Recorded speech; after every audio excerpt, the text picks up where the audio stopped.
We are now joined by SABC News specialist correspondent Sophie Mokoena to further analyze what's taking place right now in the U.S., and that's between Venezuela and the U.S. And I'm just going to bring in Sophie Mokoena now via our telephone line. But at the same time, Sophie, before we have our discussion, I just want to warn you that we are keeping tabs on the situation in the White House. We are expecting U.S. President Donald Trump to be giving a media briefing, and of course, and giving us an update in terms of that attack which took place at around 4 a.m. Venezuelan time this morning. And of course, just for more on this, while we keep tabs on that, and Sophie, maybe let's start off here. What is the latest coming out from Venezuela?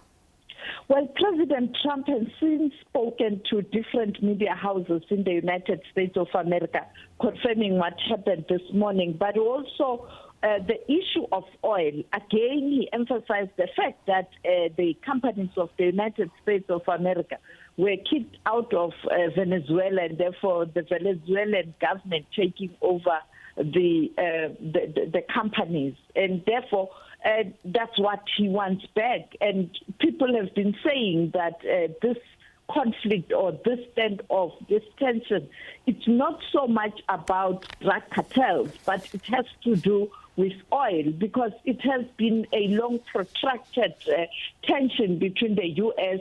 and Venezuela.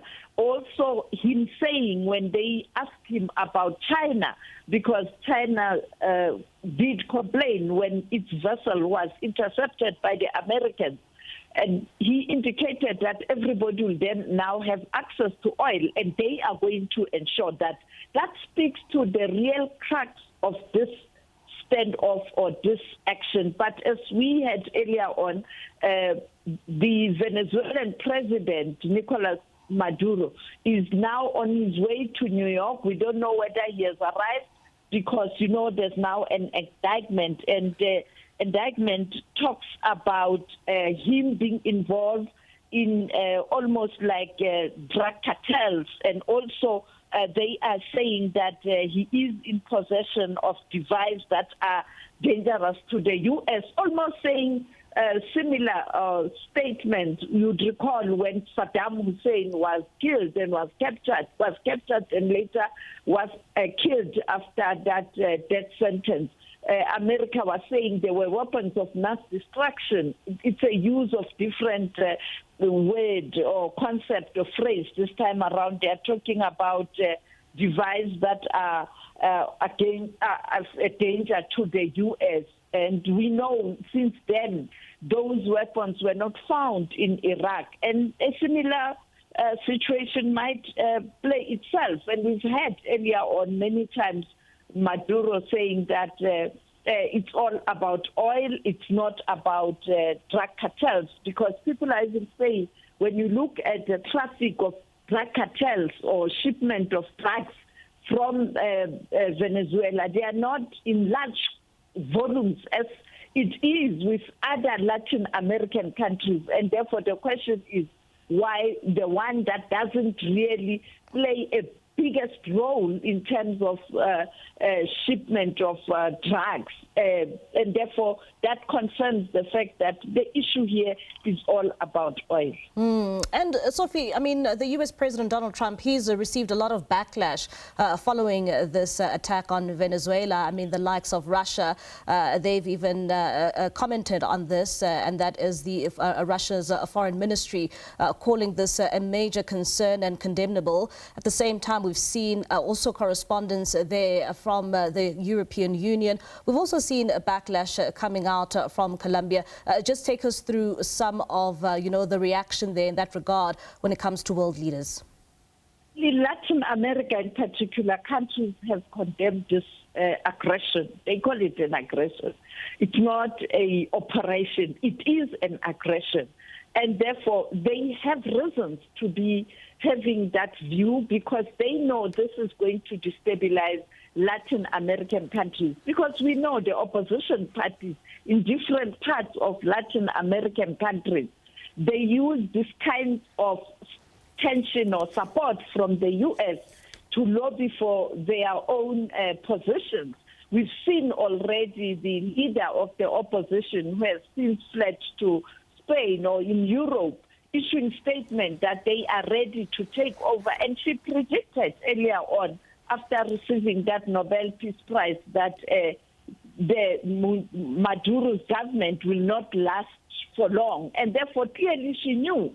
And therefore, those countries will definitely raise their objection, countries such as Brazil, Mexico, Chile, and others, because they know they might be targeted. And of course, outside the region, you have in Asia, China, the largest economy in that part of the world and the second largest in the world, saying they do condemn the action. And at that moment when this happened, the envoy of Xi Jinping was in Venezuela. He had just met the Venezuelan president. We don't know the message that he was carrying from President Xi Jinping.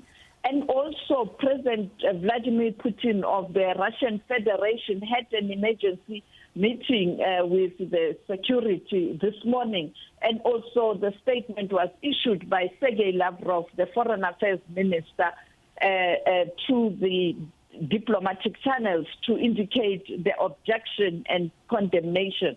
Coming to South Africa, we know that South Africa has strong relations with Venezuela. We have a fully fledged embassy here, including the alliance partners such as COSATU and the SACP in particular.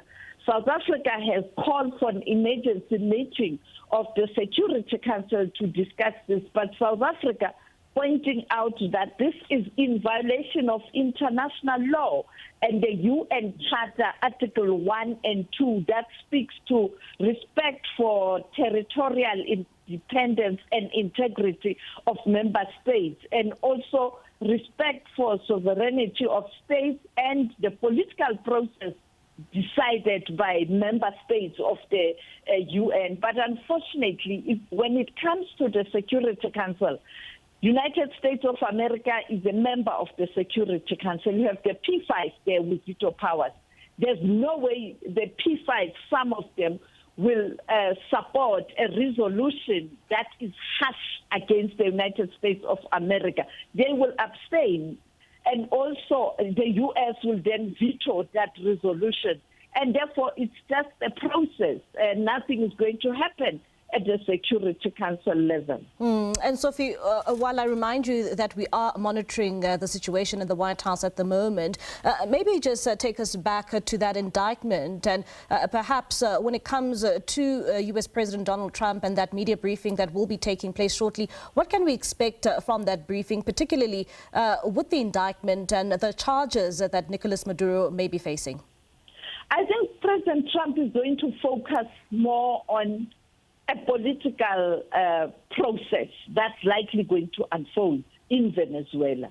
We will hear more where to from now, because there are also unconfirmed reports that the vice president is in Russia. Now, the question is, who is the leader in Venezuela at this moment? There seems to be a vacuum. Much as we saw many people taken to the streets in support of President Maduro. But who is in charge right now? And I think he is going to speak to that. And I suspect he is likely going to mention the leader of the opposition who received a Nobel Peace Prize recently. And therefore, it's not only about oil, but it's only about ensuring that this regime change yield results in terms of putting someone who will be more friendly to the United States of America and allow the U.S. to have access to the resources of Venezuela, not only oil, but the minerals also. All right, Sophie, thank you so much for that update. That's SABC News specialist correspondent there, Sophie Mokoena, just giving us the latest update as we continue to monitor the situation there in Venezuela, as well as from the White House in the U.S. And this is as we anticipate that press briefing that will be held by U.S. President Donald Trump.